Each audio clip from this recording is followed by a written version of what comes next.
Good morning friends, स्वागत है आप लोग स्विच क्लासेस में। आप लोग देख रहे हैं हमारे साथ carbon and its compound. Carbon बहुत इंपॉर्टेंट टॉपिक है। कार्बन एक बहुत इंपॉर्टेंट टॉपिक है। क्यों इसके ऊपर एक चैप्टर बना। आप लोगों ने क्लास 9th में पढ़ा होगा। कार्बन सिर्फ एक एलिमेंट था जिसका एटॉमिक नंबर कितना था बच्चों? 6 था। हाँ, उसका एटॉमिक नंबर 6 था। वैलेंसी कितनी थी? 4 थी। आपको पता चल गया होगा क्लास 9th में। जिन्होंने नहीं पढ़ा, चलो हमारे साथ समझिए कैसे होता है। देखिए, कार्बन आते 6 नंबर पे, आप कहेंगे, और उसका एटॉमिक नंबर क्या हो गया? 6। अब वैलेंसी कैसे निकालते हैं आपको पता है? 288, ये क्या है? KLMN, याद है? 288 KLMN। तो पहले शेल में 2 आ गए, दूसरे शेल में कितने आ गए? 4। तो इसकी वैलेंसी क्या निकल गई? 4। इसकी वैलेंसी क्या हो गई बच्चों? 4 हो गई। प्लस का 4 या माइनस का 4? तो हम कहेंगे सर प्लस का 4 और माइनस का 4 दो बोथ। ठीक है, इसीलिए इसे क्या कहा जाता है? टेट्रावैलेंट। इसे क्या कहा जाता है? टेट्रावैलेंट। आपसे पूछेंगे पेपर में टेट्रावैलेंट क्या होता है, तो आपको ये लिखना है। ठीक है, उसके बाद अगर आप देखें तो हम कहेंगे इसके पास कैपेबिलिटी ये क्या है कि किसी के साथ भी बॉन्डिंग कर सकता है। क्या कर सकता है? किसी के साथ भी बॉन्डिंग कर सकता है।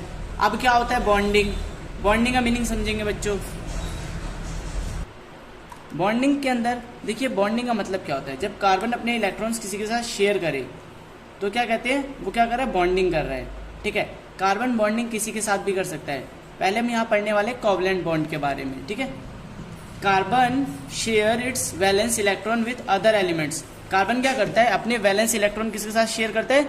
बाकी अदर एलिमेंट्स के साथ। जितने भी अदर एलिमेंट है, आप लोग बताइए कितने एलिमेंट्स अभी अवेलेबल हैं। ठीक है, पीरियोडिक टेबल में कितने एलिमेंट्स हैं? ठीक है, कोवलेंट कंपाउंड, सेकंड पॉइंट है, covalent compound have low melting and boiling points. जो कोवलेंट बॉन्ड बनाते हैं, मतलब जो कार्बन के साथ बॉन्डिंग करते हैं या जो कोवलेंट बॉन्ड बनाते हैं, उनकी मेल्टिंग और बॉइलिंग पॉइंट बहुत कम होती है। मतलब इतनी जल्दी मेल्ट नहीं होते, इतनी जल्दी बॉयल नहीं होते हैं। और वो पुअर कंडक्टर होते हैं। पुअर कंडक्टर समझते हो आप लोग? जो इलेक्ट्रिसिटी को एक प्लेस से दूसरी प्लेस तक जाने नहीं देते हैं। ठीक है, एलोट्रॉप्स ऑफ कार्बन। अब हम पढ़ेंगे allotropes of carbon. The element carbon occurs in different forms in nature. देखिए, आपको पता है जो कार्बन है वो एलोट्रॉप्स क्यों कहा गया है? कार्बन बहुत सारे रूप में एटमॉस्फेयर के अंदर प्रेजेंट है, सॉलिड में भी, लिक्विड में भी, गैस में भी। अगर हम बात करें तो आप कहेंगे सबसे स्ट्रॉन्गेस्ट चीज क्या है इन द वर्ल्ड? सबसे स्ट्रॉन्ग तो हम लोग ज्यादातर जानते हैं डायमंड है। ठीक है, डायमंड काफी हद तक क्या है? बहुत ज्यादा फिजिकली हार्ड होता है। और वो किससे बना है? कार्बन से। ग्रेफाइट कार्बन से बना है। तो ये सारे क्या है? कार्बन की फॉर्म है, जो कार्बन एक साथ जुड़ता है और फॉर्म करता है। Carbon atoms the difference lies in the manner in which carbon atoms bond to other. ठीक है, कार्बन क्या करता है? बॉन्डिंग्स करके बहुत सारे अपनी बॉडीज, अपने फिगर्स बनाता है। जैसे डायमंड और ग्रेफाइट हमने देखा है। अगर आप ग्रेफाइट का स्ट्रक्चर देखना चाहते हैं बच्चों, ध्यान से देखिए। ईच कार्बन, देखिए इसमें क्या हो रहा है? कार्बन ट्रिपल बॉन्ड ऐसे कर रहा है, ट्रिपल बॉन्डिंग कर रहा है। ये कह सकते हैं बाइंड्री फंक्शन। इसके अंदर क्या है? इसके अंदर हेक्सागोनल कैरी करता है। ठीक है, कितने का? हेक्सागोनल। मतलब इसके अंदर 6 एलिमेंट्स देखिए एक साथ आ रहे हैं। 1 2 3 4 5 6, इसलिए हेक्सागन। इसमें देखेंगे 6, इसमें देखेंगे 6। इसे बोला गया ग्रेफाइट का स्ट्रक्चर। चलिए बच्चों, चलते पेज नंबर 2 की तरफ। Each carbon atom is bonded to 4 और अदर कार्बन एटम्स। आप देख रहे हैं यहाँ पर क्या हो रहा है? एक साथ 4 एटम्स ये जो है फॉर्म कर रहे हैं, एक साथ जोड़ रहे हैं। और वैसे अगर बात की जाए कितने डायमेंशनल इसके अंदर? 30। The structure of a diamond. ठीक है, आप देख पा रहे हैं। उसके बाद हमें पढ़ना है Florence. Florence from the another, हम कह सकते हैं ये भी एक कार्बन का क्या है? अलग टाइप है, जिसके अंदर कम से कम कार्बन 60 रूप में अरेंज्ड है। ठीक है, चलिए आगे चलते हैं। Carbon has 3 types bonding. Carbon की कितनी तरह की बॉन्डिंग होती है? 3 टाइप्स की। First of all single bond, double bond, triple bond. अभी हम बात करने वाले सिंगल बॉन्ड के बारे में। A single bond is also represented by a line between atoms. हम ये कह सकते हैं इसके अंदर देखो एक एटम का लेन देन हो रहा है तो सिंगल बॉन्डिंग हो गया। जब 2 एटम का लेन देन करेंगे तो क्या हो जाएगा? Double bond. चलो बच्चों, देखते हैं डबल बॉन्ड के बारे में। The electron contribute by each oxygen atom give rise to share. अब देखिए जिसके अंदर क्या हो रहा है? इलेक्ट्रॉन को शेयर किया जा रहा है। कितने इलेक्ट्रॉन्स को? 2। देखिए ऑक्सीजन का आपको पता होगा, थोड़ा सा जान लेते हैं। ऑक्सीजन का एटॉमिक नंबर 8 होता है। इलेक्ट्रॉन्स जो होते हैं 6 हो जाते हैं इसके अंदर। वैलेंसी कितनी आ जाती है? 2 आ जाती है। मतलब इसे अपना शेल पूरा कंप्लीट करने के लिए कितना चाहिए होता है? देखिए समझिए सर, 2 8 8 पहले वाले में 2 आगे, बचे कितने अगले वाले में? 6। लास्ट सेल में कितने आ गए? 6। अब इसे इलेक्ट्रॉन सेल पूरा करने के लिए 2 चाहिए ही चाहिए, तो ये 2 लेगा। तो ये किससे लेगा? ऑक्सीजन अपने आप से ले लेगा। ऑक्सीजन से लेके क्या करेगा? अपना शेल कंप्लीट करेगा। तब क्या कहेंगे? डबल बॉन्डिंग कर रहा है। ट्रिपल बॉन्डिंग में देखिए आप नाइट्रोजन को जानते होंगे, एटॉमिक नंबर कितना होता है? 7 बच्चों। फर्स्ट में कितने आ गए? 2, अगले में आ गए 5, कितने कम रह गए? 3। तो इसे वैलेंस सेल पूरा करने के लिए 3 इलेक्ट्रॉन्स चाहिए, तो इसे क्या बोलेंगे? ट्रिपल बॉन्डिंग कर रहा है। समझे कि नहीं समझे? इसमें क्या कर रहा है? डबल बॉन्डिंग कर रहा है। यहाँ तो कोई डाउट? चलिए आगे चलते हैं। Versatile nature of carbon. Versatile nature of a carbon means that carbon show unique character and different ability. There are 2 types of point. Versatile nature. Catenation, self-linking property of carbon atoms through covalent bond to form long chain and rings. जब carbon को खुद से जुड़ने की property जो होती है उसे क्या कहा जाता है? कैटिनेशन कहा जाता है। चलिए आगे चलते हैं। अब हम बात करेंगे टेट्रावैलेंसी के बारे में। Since carbon has a valency, मान लीजिए कार्बन की वैलेंसी है, ठीक है, और वो क्या कर रहा है? 4 वैलेंसी जिस एटम की, ठीक है, जो क्या कर सकता है? गेन भी कर सकता है और लॉस भी कर सकता है। उसे क्या बोलते हैं? टेट्रावैलेंसी कहते हैं। ठीक है, इतना सा काम था। अब हम बात करने वाले सैचुरेटेड और अनसैचुरेटेड कंपाउंड के बारे में। सैचुरेटेड कंपाउंड और अनसैचुरेटेड। अब देखिए सैचुरेटेड कंपाउंड कैसे बनते हैं। देखिए बहुत आसान है। सिंगल बॉन्डिंग जो होते हैं उन्हें सैचुरेटेड कहा जाता है। Single bonding saturated. डबल और ट्रिपल क्या होता है? डबल और ट्रिपल बॉन्डिंग क्या होते हैं? अनसैचुरेटेड। सैचुरेटेड के अंदर एल्केन ग्रुप बिलोंग्स करते हैं और अनसैचुरेटेड में एल्कीन और एल्काइन। अनसैचुरेटेड में एल्केन और एल्काइन। समझ आया? अब देखते हैं एक लाइन इसके बारे में इंपॉर्टेंट। फॉर्मूला फॉर एल्केन क्या होता है? CnH। देखिए फॉर्मूला क्या होता है ये ध्यान समझिए। CnH2n+2। इसका मतलब क्या है? अगर मान लो कार्बन 1 है तो हाइड्रोजन कितना होगा? 4 होगा। समझ पा रहे हैं आप? ठीक है, कैसे सॉल्व करते हैं इसको देख लीजिएगा। कैसे करते देखिए, मान लो हमने एक वैल्यू पुट किया यहाँ पर, तो यहाँ पर एक पुट करेंगे, 2 1 2 और +2 कितना हो गया? 4। समझे? ऐसे करके आप सॉल्व कर लेंगे। Unsaturated carbon compound. Carbon compound having double और triple bond is called unsaturated. जैसे इसके अंदर आता है इथीन और इथाइन, क्योंकि इसके अंदर हम ये नहीं कह सकते मिथेन से शुरू होगा। बच्चे कहते हैं सर मिथेन से शुरू होती लाइन। मिथेन सिर्फ सैचुरेटेड में आएगा और इसमें क्या आएगा? इथीन और इथाइन। ठीक है, ये अनसैचुरेटेड है। The indicate unsaturated carbon compound alkene और एल्काइन। इसके फॉर्मूले बच्चे देख लो, CnH2n और यहाँ पर क्या होगा? CnH2n-2। कोई डाउट? चलो बच्चों एक छोटा सा आप लोगों के लिए टास्क शुरू करते हैं जो आने वाला है। Draw the dot structure. अगर पेपर में ऐसा आता है ड्रॉ द डॉट स्ट्रक्चर, यहाँ पर क्या लिखा हो ध्यान से पढ़िएगा, आपको समझ आ जाएगा। ईथ। ईथ का मतलब क्या हो गया? कार्बन के अमाउंट कंपाउंड कितने हैं? 2 हैं। एन मतलब हो गया कौन सा फॉर्मूला लगने वाला है? ये वाला। ठीक है, एल्केन ग्रुप का। तो यहाँ पर हम रखेंगे कार्बन 2, तो आप कहेंगे सर 2 पुट करते देखो कितना आ रहा है हाइड्रोजन। तो कार्बन 2 है तो हाइड्रोजन आ रहा है 2 दूनी 4 और 6 कितना आ गया? 6। कार्बन 2 है और हाइड्रोजन 6। अब इसका हमें क्या बनाना है? इलेक्ट्रॉन डॉट स्ट्रक्चर बनाना है। ठीक है, तो इसका डॉट स्ट्रक्चर आप ड्रॉ कर सकते हैं जैसे आपको मैंने सिखाया हुआ है। कार्बन 1 2 3 4, कार्बन 1 2 3 4 एंड हाइड्रोजन कितने लगाने हैं आपको? 6। तो 1 2 3 4 5 एंड 6। नाउ अब 2 2 का पेयर हो जाएगा। हाइड्रोजन अपने 2 इलेक्ट्रॉन शेयर कर लेगा, अपना शेल कंप्लीट करेगा। आपको पता है हाइड्रोजन को सिर्फ 1 इलेक्ट्रॉन चाहिए होता है। ठीक है, यहाँ पर देखिए शेल पूरे हो गए। अब कार्बन को कितने चाहिए? 8 चाहिए। चलिए कार्बन का शेल पूरा कर देते हैं। देखिए 2 2, यहाँ पर 2 ले लेगा और यहाँ से क्या करेगा? देखिए इसके 8 पूरे हो गए। अब इसका इलेक्ट्रॉन डॉट स्ट्रक्चर बनाते हैं और इसके कितने पूरे हो गए? 8 पूरे हो गए। बच्चों अपने आप करोगे तभी आप लोगों को समझ आएगा, सिर्फ देखने से समझ नहीं आने वाला है। चलिए आगे बात करते हैं स्ट्रेट चेन के बारे में। जब कार्बन सीधा सीधा जुड़ता है तो उसे स्ट्रेट चेन कहते हैं। कार्बन क्या करता है? डबल डबल जुड़ता है तो क्या बनाता है? ब्रांच चेन बनाता है। क्लोज चेन के बारे में क्या होता है? क्लोज चेन देखिए बहुत आसान फिगर दिख रखा है। जब कार्बन सारे जुड़ जाते हैं उसे क्लोज चेन कहा जाता है। जब सारे कार्बन जुड़ जाते हैं उसे क्या कहा जाता है? क्लोज चेन कहा जाता है। चलिए देखते हैं। All carbon compounds which contain carbon and hydrogen are called hydrocarbons.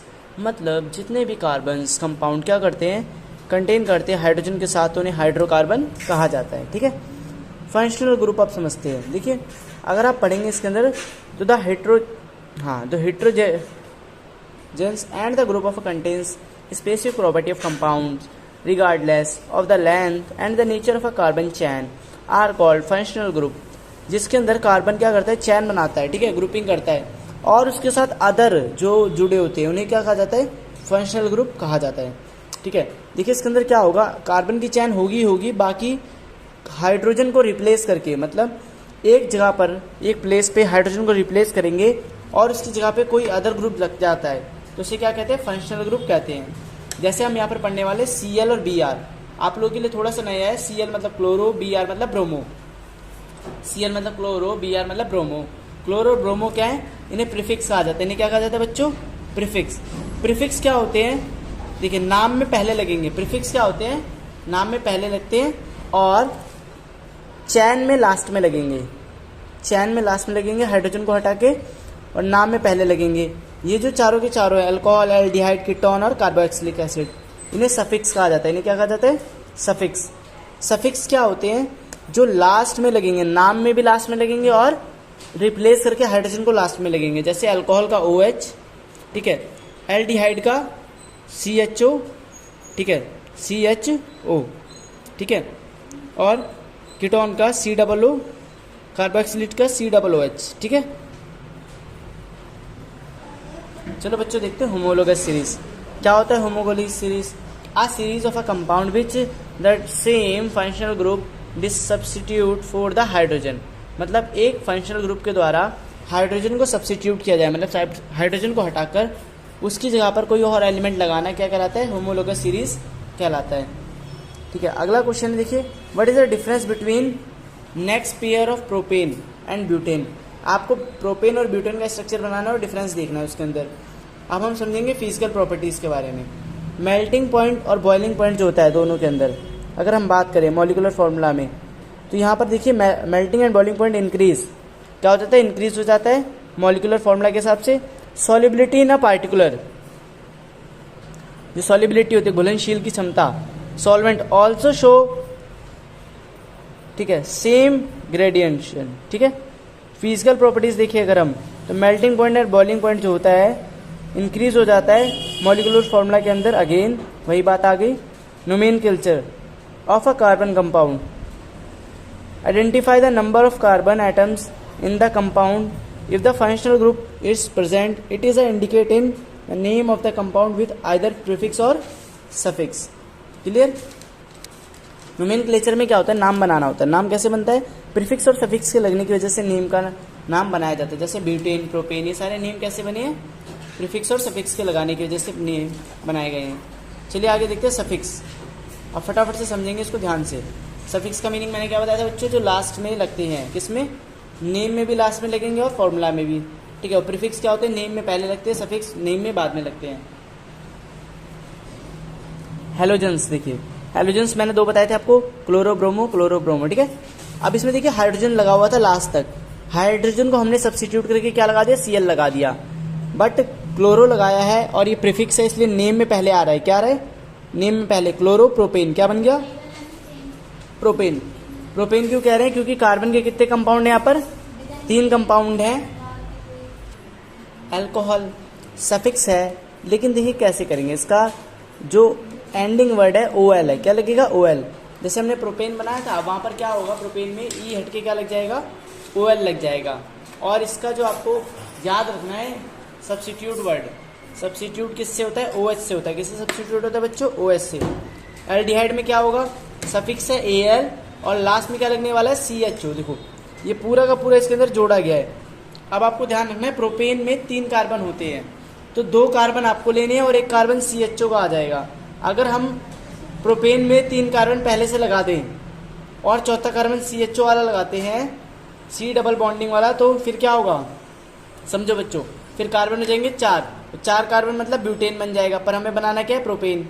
समझे, तो क्या किया हमने, 2 कार्बन लगाए और 1 कार्बन हमने ले लिया। आगे समझते कीटोन। कीटोन के अंदर सफिक्स क्या होगा, ONE, ऑन। अब हम समझेंगे एल्डिहाइड को Al लगा लिया, कीटोन को समझा ONe लगा लिया, कार्बोक्सिलेट में ओइक एसिड, देखिए जैसे था propanoic acid, propanoic acid, इसमें 1 लग गया। इसके बस आपको क्या याद करना है कि इसे एंडिंग में लगाया क्या जाता है। जैसे आपको पता है यहाँ पर क्या लगाया जाता है, हाँ देखिए यहाँ पर लगाया जाता है C डबल बॉन्डिंग O के साथ और OH, COOH, ठीक है। इसमें क्या लगाया जाता है, यहाँ पर ये देखिए ये लगाया गया है कीटोन, ये है कीटोन इसके अंदर, समझ आया आप लोगों को। डबल बॉन्ड सफिक्स हो गया इन, डबल बॉन्डिंग में इन सफिक्स होता है, ट्रिपल बॉन्डिंग में आइन। डबल बॉन्डिंग की शुरुआत ही कहाँ से होती है, देखिए इथाइन से होती है। प्रोपाइन का हमने डायग्राम बना के देखा है, डबल बॉन्ड लगाया इसके अंदर और फिर क्या किया, C देखिए कैसे H जुड़ा हुआ है यहाँ पर, देखिए इस वाले में प्रोपाइन में, इसमें ट्रिपल बॉन्डिंग है, इसमें क्या किया हमने कार्बन की ट्रिपल बॉन्डिंग करी। अब जब कार्बन के 3 बॉन्ड ये हो गए तो यहाँ पर हाइड्रोजन कितने लगाने पड़े, 1, पर यहाँ पर कार्बन के कितने डबल बॉन्डिंग है, हाइड्रोजन कितने लगाने पड़ रहे हैं, 2 लगाने पड़ रहे हैं, समझ आया। अब द राइट द नेम, ये क्वेश्चंस आपकी बुक के, प्लीज ट्राई करिए। अब हम पढ़ने वाले chemical properties of carbon compound, कितनी केमिकल प्रॉपर्टीज है। सबसे पहले समझते हैं carbon show atom chemical properties. Carbon कुछ एटम प्रॉपर्टीज शो करता है। सबसे पहला क्या है, combustion, second oxidation, third edition, fourth substitution reaction. Okay चलिए अब हम पहले समझते हैं कंबशन। कंबशन आपने क्लास 7th में चैप्टर पढ़ा होगा, ठीक है, क्लास 8 में चैप्टर है, ठीक है। कंबशन मीन्स होता है जब हम किसी चीज़ को बर्न करें। Carbon burns in oxygen to give rise carbon dioxide, मतलब कार्बन बर्न हो रहा है और क्या करे, रिएक्ट करे ऑक्सीजन के साथ, तो क्या बन गया, carbon dioxide along with heat and light, और क्या करेगा, हीट और लाइट रिलीज करेगा। आगे समझिए, must of carbon compound release large amount of heat and light on burning, जरूरी है कि कार्बन क्या करे, जलते समय बहुत सारी लाइट और हीट बर्न करे, ठीक है। जैसे देखिए carbon O2, carbon plus O2 क्या बन गया, carbon dioxide, heat and light. अगर हम कार्बन यहाँ पर क्या था, CH4 क्या हो गया, ये मीथेन, मीथेन को जब हमने O2 के साथ कराया तो क्या हो गया, देखेंगे carbon dioxide plus water plus heat and light, तो ये रिएक्शंस आप समझ लीजिए। और saturated hydrocarbons will generally give a clean flame, कहते हैं जितने भी सैचुरेटेड हाइड्रोकार्बन होते हैं, सैचुरेटेड हाइड्रोकार्बन मतलब जो सिंगल बॉन्डिंग वाले कार्बन्स होते हैं, जो भी हम सिंगल बॉन्डिंग वाले कार्बन यूज़ करते हैं, हमें हमेशा सैचुरेटेड चीज़ें ही खानी चाहिए। सैचुरेटेड हाइड्रोकार्बन में क्या होता है, कार्बन सिंगल बॉन्डिंग के साथ जुड़ा होता है, यही चीज़ें हमें खानी चाहिए, जैसे मैंने बताया। अनसैचुरेटेड चीज़ें नहीं यूज़ करनी चाहिए। While unsaturated carbon compound will give a yellow flame with lots of black smoke भी रिलीज करता है, तो हमें सैचुरेटेड चीज़ें या सैचुरेटेड फ्लेम ही देखनी चाहिए, सैचुरेटेड चीज़ें यूज़ करनी चाहिए। आपने देखा हो कई बार हम सिलेंडर को लास्ट टाइम यूज़ करते हैं तो उसमें से येलो फ्लेम आने लगता है, क्यों, क्योंकि उसके अंदर जो कार्बन की ट्यूब पड़ी होती है अंदर रबड़ की, वो बर्न होना शुरू हो जाती है, समझे आप। चलिए आगे चलते हैं। ऑक्सीडेशन बहुत आसान है, जब ऑक्सीजन किसी के साथ जुड़ जाए तो उसे बोलते हैं ऑक्सीडेशन। जब किसी भी एलिमेंट के साथ ऑक्सीजन जुड़ जाए तो क्या बोलते हैं, oxidation. Carbon compound can be easily oxidized on a combustion. Oxidizing agents. Substances are capable adding oxygen to give other. These substances are known as oxidizing agent. जो ऑक्सीडाइज हो जाते हैं, मतलब जो सब्सटेंस ऑक्सीजन के साथ रिएक्ट कर जाते हैं, उन्हें क्या कहा जाता है, ऑक्सीडाइजिंग एजेंट्स। एडिशन रिएक्शन में क्या होता है, देखिए आप यहाँ पर कि जो डबल बॉन्डिंग था इसको सिंगल बॉन्डिंग में कन्वर्ट किया गया, उनकी जगह पे क्या किया गया, हाइड्रोजन लगा दिया गया। तो ये एक ऐसी रिएक्शन जिसके अंदर क्या होता है, हाइड्रोजन रिएक्ट करता है, ठीक है। दिस रिएक्शन इज कॉमनली क्या कह सकते हैं, यूज इन द हाइड्रोजनरेशन और वेजिटेबल ऑयल, ये वेजिटेबल्स ऑयल में जो होते हैं, यूजिंग विद अ निकल कैटलिस्ट। हम इसे वेजिटेबल ऑयल्स के अंदर यूज़ करते हैं इस रिएक्शंस को, ताकि हम अनसैचुरेटेड फूड को, जो अनसैचुरेटेड ऑयल है उसको क्या कर सके, सैचुरेटेड ऑयल बना सके। चलिए अब जानते हैं सब्स्टिट्यूशन रिएक्शन के बारे में। वन और more hydrocarbons atom of hydrocarbons are replace by some other atoms. कुछ जब होते हैं कि सब्स्टिट्यूट किया जाए, सब्स्टिट्यूट का मतलब होता है जब एक एलिमेंट दूसरे एलिमेंट को क्या करते हैं, हटा दे, उसकी जगह ले ले। जैसे CH4Cl2 था, सनलाइट की प्रेजेंस में क्या हुआ, यहाँ पर CH3 रह गया, Cl एक बार जुड़ गया और इधर क्या हो गया, HCl बन गया। HCl समझ गया बच्चों, हाइड्रोक्लोरिक एसिड, ठीक है। मीथेन क्लोरीन, ये क्या बन गया, मीथेन ये था और क्लोरीन ये था, क्या बन गया, यहाँ पर बन गया इथोन। देखिए यहाँ पर क्या बन गया बच्चों, हाँ, इथेन, मीथेन, और यहाँ पर क्या बन गया, हाइड्रोक्लोराइड। ठीक है, चलिए चलते हैं। A number of products are usually form with the higher homologous of alkenes. ज़्यादातर एल्केन्स में ही फॉर्म होते हैं। Some important carbon compound, ethanol, ethanoic acid. Ethanol is commonly called alcohol and it is use active ingredient of all alcoholic drinks. जितने भी alcoholic drinks होते हैं उनमें इसका यूज़ किया जाता है इथेनॉल का। Properties of ethanol, ethanol is a liquid at room temperature for the melting point and boiling point of a ethanol. Ethanol आप सभी लोग जानते होंगे जिसे अल्कोहल कहा जाता है। इसका प्रयोग जो हम इसका मेल्टिंग और boiling point normal room temperature पर रहता है। It is use to medicines, यहाँ तक कि हम कह सकते हैं इथेनॉल का प्रयोग मेडिसिन के रूप में किया जाता है, आयोडीन, गोएट्री और इनका इलाज में भी। ठीक है, आगे समझते हैं। In take of an even small quantity of ethanol, अगर हम स्मॉल क्वांटिटी में अल्कोहल को यूज़ करते हैं तो ये हमारे लिए क्या रहता है, बहुत बेनिफिट रहता है, और जो हमारे गुड टॉक्सिन्स होते हैं उन्हें करता है सही, और कफ सिरप जैसे कोई हो जाता है, कफ सिरप के अंदर भी इसे पाया जाता है इथेनॉल को।